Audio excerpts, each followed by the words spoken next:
I want you to just picture an incredibly unlikely collaboration for a second.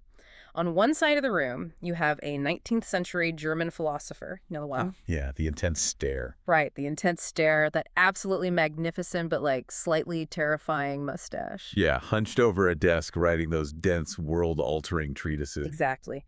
And then on the other side of the room, you have a pristine, state-of-the-art modern sports biomechanics lab. Wow, okay. Like, we're talking motion capture cameras, force plates built right into the floor, athletes hooked up to biometric sensors tracking, every millisecond of muscle activation. It paints quite a picture, honestly. Those two worlds just seem completely incompatible. Total. I mean, you have abstract 19th century existentialism crashing headfirst into hard, quantifiable 21st century sports science. Right. But that collision is actually the exact foundation of our deep dive today. We're unpacking this fascinating presentation put together by Dr. Christophe Delong and Kinexa Formation. And the mission of this deep dive, I want to be really clear about this right up front. Yeah, good idea. This is not a dusty history lesson. We aren't just doing some retrospective on the 1800s. We are exploring how Friedrich Nietzsche's philosophy of self-overcoming maps perfectly onto modern neuroscience. It's amazing. It is. It essentially acts as a highly practical shortcut to understanding and, well, unlocking your own physical and mental potential today. And that is really the crucial lens for us to use here. We're examining how an older, purely philosophical concept actually translates into measurable biological neuromotor performance. Right. We are taking the abstract idea of human potential and finding the literal physical machinery in the nervous system that makes it happen. I have to admit, though, I came into this with, a healthy dose of skepticism. I don't blame you. I mean, the idea that a guy writing with a quill or an early typewriter in the 1880s somehow predicted the absolute cutting edge of athletic performance science, it sounds a little exaggerated. It does sound like a stretch at first. So to test that, we have to start with the most misunderstood concept in the materials we reviewed. If we want to get to the hard science, we have to clear the slate on Nietzsche's infamous will to power. Yes, the will to power, or volonté de puissance. Mm-hmm. If you bring that phrase up at a dinner party, most people will immediately associate it with something quite dark. Oh, definitely. They assume it means ruthless ambition, the drive to dominate others, to conquer your environment, to just be the absolute alpha at the expense of everyone else in the room. Okay, let's unpack this because Dr. Delong and Kinexa are very explicit here. That interpretation misses the mark entirely. Completely. The will to power is not about dominating the person next to you. It is about what they call autodépassement, the will to overcome oneself. Right. It makes me think of an analogy. Say you want your computer to run faster. The misunderstood, aggressive version of this concept is thinking you need to go out and hack everyone else's computer to prove your machine is the best. Which is, frankly, ultimately a waste of energy and doesn't actually improve your own hardware at all. Exactly. The actual concept is realizing you just need to upgrade your own operating system. Yeah. You need to write better, more efficient code for yourself to push past your previous processing limits. That's a much more accurate framework. It's about internal mastery. And, understanding that internal focus directly clarifies another notoriously misunderstood concept. Oh, the Übermensch. Yes, the Übermensch, which typically gets translated as the Superman or the Overman. Yeah, the pop culture translation of the Superman is usually like a genetically superior being who just naturally stands head and shoulders above regular, average people. But the Kinexa presentation really strips away that comic book interpretation. The Übermensch isn't someone gifted with superior biology. Right. It is simply someone who has systematically surpassed their own perceived limits. It's an individual who has actively recreated themselves. Wow. It has absolutely nothing to do with looking down on a crowd. It is entirely about being functionally superior to the person you were yesterday. The sports translation they provide really grounds this, I think. In an athletic context, the Superman isn't the person who is naturally born with the perfect genetics to run a sub-4-minute mile without trying. No, not at all. It's the athlete who reaches a level of performance that goes entirely beyond what their own natural biology seemed to allow. They shatter their own theoretical ceiling. But that raises a massive question. A philosophy can tell you to shatter a ceiling, but, well, thoughts don't lift weights. They definitely do not. So how does a mindset actually change physical biology? How do you push past a biological ceiling in the real world? That is the million-dollar question. And it moves us from 19th century philosophy straight into the formal scientific research that actually backs it up. Yes, exactly. We jump to the year 1977, and a psychologist named Albert Bandura. He introduces this concept of self-efficacy. Bandura is a towering figure in psychology. And what's fascinating here is that his work on self-efficacy essentially formalized the will to power into a highly testable, quantifiable metric. Which is huge. It is, but we need to define self-efficacy carefully because it constantly gets confused with self-esteem. Right, it's not just looking in the mirror and saying, hey, I'm a great person. Not at all. Self-esteem is a broad, generalized feeling of self-worth. Self-efficacy is hyper-specific. Okay, how so? It is the deep, genuine belief an individual has in their own capacity to accomplish one specific task right in this moment. Like lifting a weight. Exactly. It's the belief that says, I have the capacity to lift this specific 200-pound barbell, Yeah. or I can execute this specific gymnastics routine. And the findings around this are just staggering. Bandura's research, and this is echoed throughout modern sports psychology, shows that self-efficacy is the single most powerful predictor of sports performance, second only to actual technical competence. Let me clarify what that hierarchy means, though. If you do not know how to swim, no amount of self-efficacy will win you an Olympic gold medal in the butterfly stroke. Right, you'll just confidently sink. Exactly. Technical competence is always the baseline. But once two athletes possess the requisite technical skills, the very next variable that decides who wins isn't necessarily muscle mass. It isn't even VO2 max. Just to quickly clarify, VO2 max being the maximum rate at which your body can consume oxygen during intense exercise, basically the gold standard metric for physical endurance. Yes, perfect definition.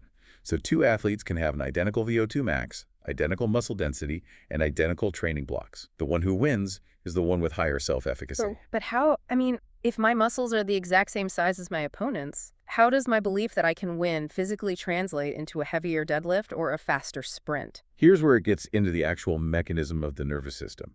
When you approach a heavy barbell, your brain has to send electrical signals down your spinal cord to tell your muscle fibers to contract. If you possess deep self-efficacy, if you truly believe you can lift it, your brain sends a massive, uninhibited electrical signal. This signal is strong enough to recruit what we call higher threshold motor units. Higher threshold motor units. Let's break that down for a second. Think of your muscles as a power grid. Low threshold motor units are the small, easily activated fibers you use to just pick up a coffee cup. Okay. Higher threshold motor units are the massive, powerful, fast-twitch fibers. They require a huge electrical surge from the brain to turn on. Wow. If your brain senses doubt, if your self-efficacy is low, it simply will not send a signal strong enough to activate those powerful fibers. So the doubt literally starves the muscle of electrical power. Yes. But it gets worse. Oh, no. If you lack belief, your nervous system doesn't just send a weaker signal. It actively tries to protect you from what it perceives as a dangerous failure. It might activate your antagonist muscles. Meaning the muscles that pull in the opposite direction. Like if I'm trying to do a bicep curl, my tricep is the antagonist. Precisely. If you doubt you can lift a heavy weight, your brain might subtly activate the opposing muscles to act as a brake. Just to stop you. Yeah, preventing you from exerting full force so you don't tear something. Belief, or the lack of it, physically rewires the electrical execution of the movement. Which fundamentally shatters the idea that the mind and the body are two separate things. Exactly. If a momentary psychological doubt instantly fires your triceps to stop your biceps from working, they are part of the exact same system. And that brings us to the concept of embodied cognition, which Kinexa heavily features. This is where Nietzsche's foresight becomes almost eerie, actually. Yeah, it really does. In his book, Thus Spoke Zarathustra, there's a quote that perfectly captures this. He writes, "The body is a great brain." I love that phrasing. The body is a great brain. He's pushing back against the old Cartesian idea that the body is just this, dumb, mechanical meat vehicle that the intellectual mind drives around. Right. For centuries, the prevailing thought was that the mind was the master and the body was the slave. Nietzsche argued the complete opposite. Yeah. He posited that the body is actually the main instrument of the will. It is the very place where power is forged, stored, and expressed. The mind isn't just sitting up in the skull. It is embodied throughout the entire nervous system. But wait, embodied cognition is a modern neuroscience buzzword. It's the idea that our physical state shapes our thoughts just as much as our thoughts shape our physical state. Are we seriously giving a guy in the 1880s credit for inventing the modern science of the mind-body connection? Philosophically? Absolutely we are. He anticipated the core premise of modern neurosciences by over a century. That's wild. It is. Embodied cognition shows us that the relationship is a continuous bidirectional feedback loop. If your posture slumps, your brain actually alters its neurochemistry, perhaps increasing cortisol or lowering testosterone. Really? Just from slouching? Yes. And conversely, if your brain chemistry changes, your motor output changes. They are completely inseparable. And this reframes another extremely famous quote from him, written in 1888. "What doesn't kill me makes me stronger."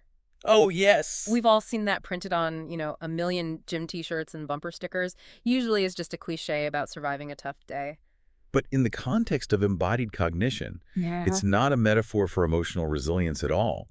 It's a literal description of biological adaptation. Wow. It is the central nervous system taking a stressor, a physical resistance or complex motor challenge, and forging a new, higher baseline of capacity in response. It is the nervous system physically rewiring itself to ensure that the stressor won't be as damaging the next time. But if the mind and body are this incredibly efficient, interconnected feedback loop, perfectly designed to adapt and get stronger, how do we ever get stuck? Why do we hit plateaus? That is the perfect question, because the same mechanism that helps us adapt can also turn against us. Oh, interesting. If the mind and body are one system, then trauma to the body leaves a profound scar on the mind's control map. So, here's where it gets really interesting, I think. Because we are moving into the illusion of limits. Yes. When you ask an athlete why they can't run faster or lift heavier, they almost always blame their hardware. They say, my legs just aren't strong enough, or I don't have the genetics for it. But Dr. Delong and Kinexa present this paradigm-shifting insight. Most of our athletic limits are not biological. They are learned. This changes everything about how we view potential.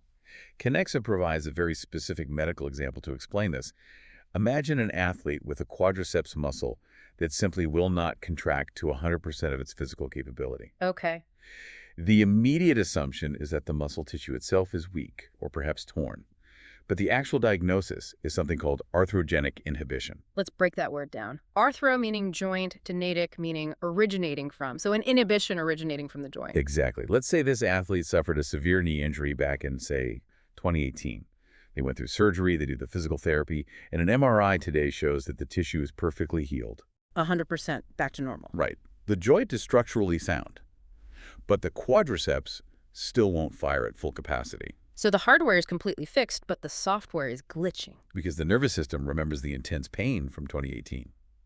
The brain's internal map of that knee still has a massive red warning flag on it. Wow. The nervous system always prioritizes survival over peak performance.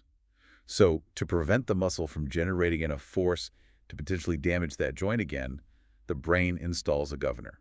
It's like a tripped circuit breaker in a house. Yes. The appliance you're trying to plug in works perfectly fine, but the nervous system has preemptively cut the power to that room because it perceives a risk of an electrical fire. That is a perfect metaphor. The Kinexa presentation offers another example involving the posterior chain, your glutes, hamstrings, and lower back. An athlete might fail to develop explosive power in a sprint. It's not because those massive muscles lack the biological potential. It's because the nervous system senses a micro-instability in the core. To defend the fragile spine, it simply refuses to let the power muscles fire fully. Man, if you're listening right now, whether you're at the gym, on a run, or just sitting at your desk, think about that tight shoulder, that hip that never quite feels powerful. Yeah, we all have one. It is wild to realize that your own brain might be putting the brakes on your muscles to protect you from a ghost injury that healed years ago. And that realization is the good news. Wait, really? How is that good news? Think about it. If the limitation was actually in the muscle fibers, you'd be stuck. You would have genuinely hit your biological ceiling. Oh, I see. But because the limit lives in the neuromotor patterns, the software, it means the limit is an illusion. Neuromotor patterns are completely modifiable. Which brings us to the practical application. How do we unlearn these protective habits? How do we flip the circuit breaker back on? Kinexa approaches this by treating progress as a vector. Yes, a vector in physics is a quantity that has both magnitude and direction. Progress isn't a static destination you arrive at. It is the continuous process of moving forward. Okay. They apply this by insisting that every single training session must surpass the previous one. But I want to clarify something here because just throwing an extra 5 pounds on the bar every single day is a fantastic way to turn a ghost injury into a very real new injury. Absolutely. Surpassing the previous session does not strictly mean adding more physical load. Right. It means improving the quality of the movement. It can mean executing the movement with more precision, or crucially, achieving better physical economy. Physical economy meaning doing the exact same amount of work but expending less nervous energy to do it. Yes. If you lift the same weight, but it feels smoother and requires less mental strain, you have physically smoothed out those neuromotor patterns. Wow. You have gently convinced the nervous system that the movement is safe. You are slowly coaxing the brain to let off that emergency brake. And this is exactly where Kinexa's technology comes in. They act as what they call the power revealer. Because you can't just tell an athlete, hey, try to believe in yourself more. You need data. Right. If we connect this to the bigger picture, they use their biometric sensors and force plates to track what they term the belief performance loop. Okay. They measure the ground reaction force an athlete generates when they jump or push, and they compare that to the known biological capacity of that athlete's muscle mass. And the difference between those two numbers is the core metric of this entire approach, the inhibition gap, or l'écart d'inhibition. The inhibition gap is the mathematical measurement of that tripped circuit breaker. It is the literal space between your hidden biological potential and the power your nervous system is actually allowing you to express right now. That's incredible. So if a 200-pound athlete with highly developed leg muscles only jumps 20 inches, the force plates can actually detect the microscopic hesitation, the antagonist muscles firing out of fear in the millisecond before takeoff. Kinexa's entire methodology is designed to identify that gap and systematically close it. And the result is almost like magic. By closing the inhibition gap, an athlete becomes significantly faster and more powerful without necessarily adding a single ounce of new muscle mass. That's crazy. They simply access the power that was already sitting there, locked away by overprotective neurological patterns. It's essentially the ultimate biomechanical hack. Now, for anyone listening who is fascinated by the mechanics of this, Dr. Christophe Delong and the team at Kinexa have made extensive resources available. They really have. They have a full training program at formation.kinexa.ai, and they've published an excellent ebook titled Nietzsche and Volonté de Puissance, which was also explored in Le Visionnaire du Geste episode XL. Those materials are phenomenal for bridging the gap between high-level philosophy and Monday morning's workout. They show you exactly how to map a concept like the will to power onto a tangible, daily physical practice. So we've covered German existentialism, self-efficacy, embodied cognition, tripped circuit breakers in your knees, and the inhibition gap. We've covered a lot of ground. We really have. So what does this all mean for you listening right now? I want to bring this whole conversation directly back to a core maxim from our Kinexa sources that beautifully ties a bow on this deep dive. The phrase is, deviens ce que tu es. Become what you are. It's a profound mandate. It forces you to realize that what you currently are, your current speed, your current strength, your current mindset, is not your final form. Right. It is merely a starting point, heavily burdened by learned limitations. Becoming what you are means actively shedding those invisible inhibitions. Exactly. Think about the labels you've accepted about your own body. I'm just not flexible. I have a bad back. I'm not built for explosive sports. How many of those so-called rigid biological limits are actually just learned neuromotor behaviors, just protective habits your nervous system picked up a decade ago that you never bothered to reprogram? And if we extrapolate that beyond the gym, it raises an even more provocative question. If your incredibly sophisticated brain will literally shut down a healthy quadriceps muscle just to protect a joint from a trauma that healed in 2018, what invisible neuromotor breaks is your brain applying to your intellectual or emotional capabilities right now? Oh, wow. That is a powerful thought to linger on. If your nervous system prioritizes safety over physical performance, it definitely prioritizes safety over emotional vulnerability. Absolutely. What kind of creative output or career ambition or relationship depth is your brain just actively inhibiting right now just to protect your ego from a failure you experienced 10 years ago? The true application of the will to power, that constant drive for self-overcoming, is about recognizing those phantom breaks in every area of your life and developing the self-efficacy to finally release them. It's about upgrading your operating system one belief at a time. Well, this has been an incredible journey from an 1880s philosophical manuscript to the bleeding edge of modern sports It biomechanics. really has been. Thank you so much for joining us on this exploration. Think about that unlikely pairing of the philosopher and the force plates next time you face a limitation. And remember that your body is a great brain. Have a great day and keep unlearning those limits.